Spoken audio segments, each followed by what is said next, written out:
All right, welcome back to Stil'rs Chalk Talk here on Fox Sports Net Wheeling, Pittsburgh. I'm Tank Tantlinger, and I'm feeling a little under the weather. Sniffle, sniffle, sniffle. But like I said to begin the show, man, you have broken ribs, you got a turned ankle, you got a herniated disc in your neck, you're still playing the Super Bowl. You go all Jack Youngblood, had a compound fracture, put duct tape on it, kept playing. You go Ronnie Lott, you cut the finger off to play in a Super Bowl. So I'm here, baby. No head cold or not or whatever I got. All right, you're Pittsburgh Steelers somehow. 6-3. Probably going to be 7-3 after this weekend, going to play the Clowns. But I do want to go back to the Packers game. And this theory that this is an ugly 6-3 team. That this team will eventually be exposed down the road. Again, hang your hat on the fact that going into this season, we said we got a pretty good overpaid defense. Now, who's won you a bunch of games? That defense, right? Now, all of a sudden, Matt Canada gets his head out of his third point of contact, quits running jet sweeps every other play, comes out of the booth, down on the sidelines. You manage to get 300 yards against the Packers. Now, understand it. Last week, the Steelers faced an equal opponent. The Packers were 3-5 coming into Pittsburgh. Your Steelers were 5-3. Don't let the records indicate what they were. They were equally matched teams. Equally matched teams. I mean, who amongst you didn't watch Love and say, you know, this kid's got something on the ball. This young kid. Now, stats weren't overwhelming for him at 21 receptions out of 40 attempts. That's half. But the kid threw for almost 300 yards. 2 touchdowns. Where his little ballyhoo was his 2 picks. Cost him big time. Kenny Pickett. 14 of 23. Nice. A lot of those short little dunky dinky dunks. 126 yards. Passing. That ain't a lot.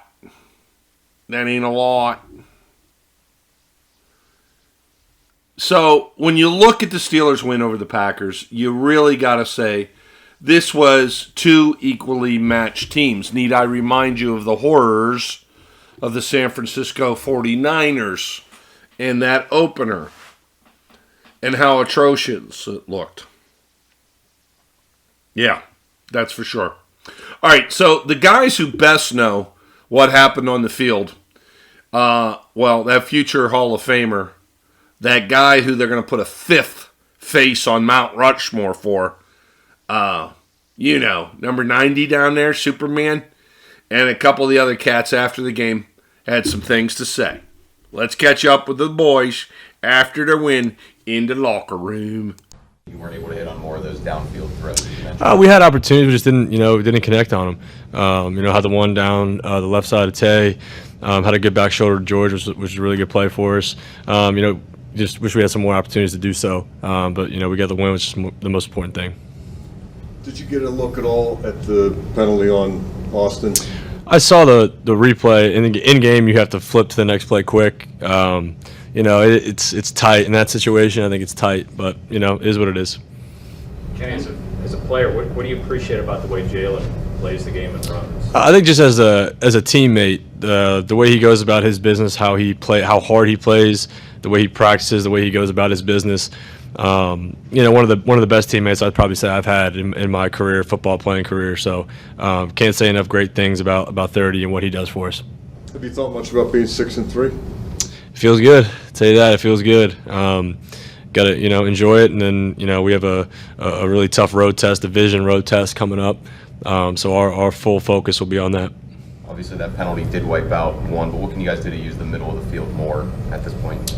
Target it more. I mean, we liked our one-on-ones outside. You know what they were giving us. We thought that's where we had some opportunities, which is looking back on it, the outside lane throws were clean for us. But you can always try and use the middle of the field. But if we feel like they're dropping guys out underneath there, the outside lanes were clean, and that's why we did that. Is that maybe the adjustment like they made from the first half to the second half, some more guys in the middle of the field to help with the run, and maybe the thing that you guys needed to do was take advantage on the outside? Yeah, I think so, and I think we did that in the first half. But I still felt like we were getting good yards on each run play. We had some penalties that really put us back early in that one drive.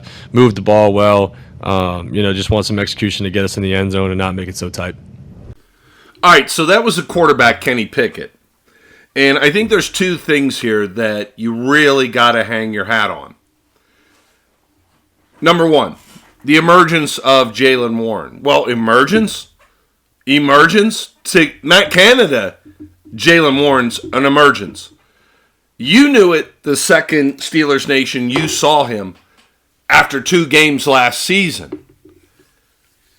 Kenny Pickett says he's one of the best teammates he's ever had.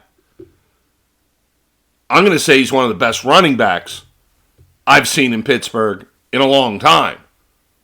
And we've had a few of them around here.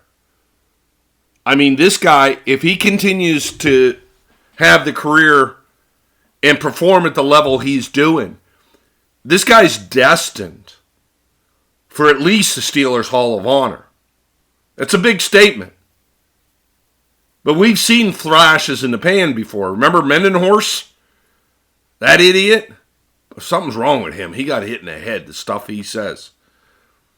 He was a flash in the pan. I think Jaylen Warren is 5 times a running back. So for Kenny to say that Warren is one of his best teammates and best professionals he's been around is a big statement.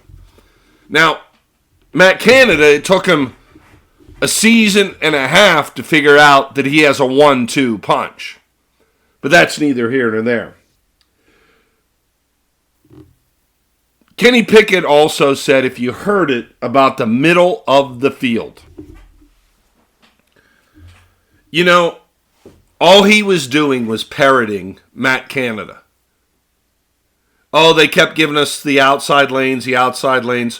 Oh, well, you can use the middle of the field to throw. But Kenny Pickett's hands are tied by Matt Canada. Freiermuth's coming back. Okay? You got the middle of the field. Use it as a weapon. Not, That's part of Matt Canada's vernacular coming out of Kenny's mouth. All right. Let's go back into the locker room. I'll let it play out for the rest of the segment. You're listening to Steelers Chalk Talk here on Fox Sports Net Wheeling. I'm Tank Tantlinger. And my grandmother needs to make me some chicken soup because I'm not feeling so well. But I'm here, baby, and I'm doing the best I can. Shop.steelers.com. You started the game minus 2 starters. You lost 2 more as the game went on. What was your level of confidence in the group at the end of the game then? Well, huge. I mean, being able to walk away with the win is huge, and we know it sucks when guys go down, but like I've said since the beginning is everybody in here practices every week. Everybody's in the same meetings. Everybody knows what the standard is. It's all about stepping up in those moments. We don't have time to sit around and sulk while we have a football game going on. We just need to take it in stride, and I feel like we did a good job of that today. And that's specifically with Landon, notice from him today or since you've been his teammate this year? What are you asking? What Landon Roberts has brought to your group and how Yeah, he got I mean, everything together today? He's just got a steady voice inside. He's never too high, never too low. Very confident player. He's going to get us lined up exactly how we need to, and that's all we really need as a defense. We just need to be on the same page, and he's a guy that's been able to do that since he's been here. A true professional, and he's making some good plays for us as well. On that front, though, I mean, he came into the season knowing Cole would probably be the every down guy. He comes into this game thinking Quan would be the every down guy. What does that say about a veteran to adjust on the fly like that and play as much as he did in this kind of Yeah, everybody in the building prepares like they're a starter, and he's no different. And he's always been really good at communicating. Been in every single meeting, every additional meeting, and he's done a great job. And I mean, even on top of the special teams that he's been playing, so he's had a full plate. And to be able to step up in a game like this, when you didn't know if your number was going to be called, it just shows how much he's been preparing this whole time for that moment. Many close games that you guys have played, does that kind of allow you to keep your composure in those late moments when you're up against it? Yeah, I mean, as a defense, we always want to be out there when the game's on the line. Obviously, we don't love close games, but if we have to, we want to be able to dictate what happens in the end of the game. And I mean, we've had so much built-in adversity through the whole process. Coach T's all about it, so it's just a matter of not blinking in those moments. TJ, a couple big plays on 3rd and long. I know it's tough, having not seen it, but anything you can kind of diagnose as to what happened on that? No, we just need to clean up the splash. I mean, overall, I feel like... Or shop online at shop.steelers.com. 4 of those 6 wins have come down to a defensive turnover at the end of the game. What does it say about this defense right now, what you're able to do late? It's a multitude of guys stepping up in those moments. Is it pretty? No, not always, but in the ugliness of it, there's a lot of beauty, and it allows us to relish those moments and allow us to cherish when the game's on the line. They're beautiful wins. Right? Ugly wins for y'all, beautiful wins for us. As a defensive leader, just how proud are you of the team for doing? I'm proud, but there's still a lot of stuff we got to work on, you don't get excited 6-3 in the middle of the season.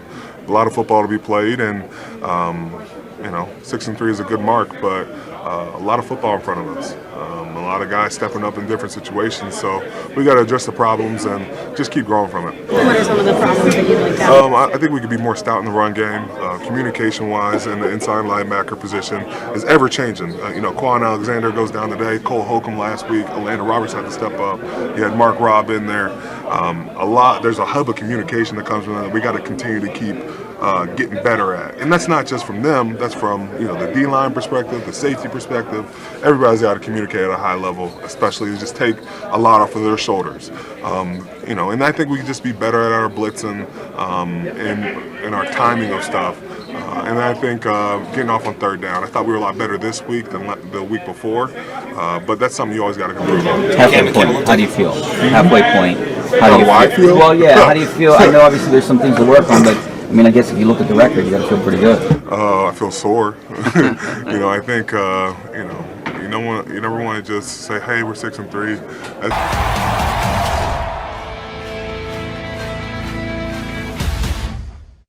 Kind of your first impressions or overall? Man, we could be a whole lot better.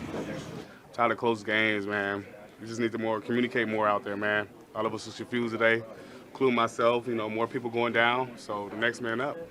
And we got to ride the wave, man. We got to every snap, just like when Trent came up. Trent got to ride the wave, so we just got to communicate more and keep doing us at the end of the day. How does this team continue to find ways to win these games? Man, it's 4 quarters, man. Whatever happened in the first half, happened in the first half. I mean, when that time says 0-0 at the end of the game, that's when it's over. So we just got to keep fighting, and that's what we've been doing, fighting. Related to that, what is it about the secondary that you guys do seem to give up some chunk plays but then make timely interceptions, especially late in the 4th? I wouldn't even say the secondary. It's just we're not on the same page right now. A lot of miscommunications, giving communication, a lot of people not receiving it and stuff. So we could do a whole lot better with that. Just younger guys stepping up now, making it more challenging. But, I mean, that's what we live for, the next man up. So how much of that is missing, Minka? I won't say a lot. I mean, a lot of communication comes from the linebacker group. So you got to understand, Quan went down. So Mark Ryan had to come in filling certain gaps and stuff. So it's a big job. Midway point, how do you feel about this team right now?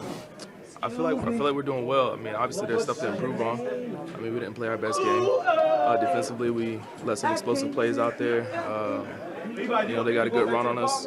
So we still got to improve, of course. But, we got the win. That's big. That's what matters. But we definitely got to improve for sure. Did you know Pat was going to tip that to you? I did not. I was happy he did, though. He said he knew someone was over there. That's why he tipped it up. Yeah, for sure. Yeah, definitely in the right place at the right time. Glad he tipped it. But yeah, yeah, it was awesome. Calling all football enthusiasts. Immerse yourself in the captivating world of the Steelers at the new Steelers Hall of Honor Museum located inside Acrisure Stadium. Explore over 10,000 square feet of history where interactive videos, music, and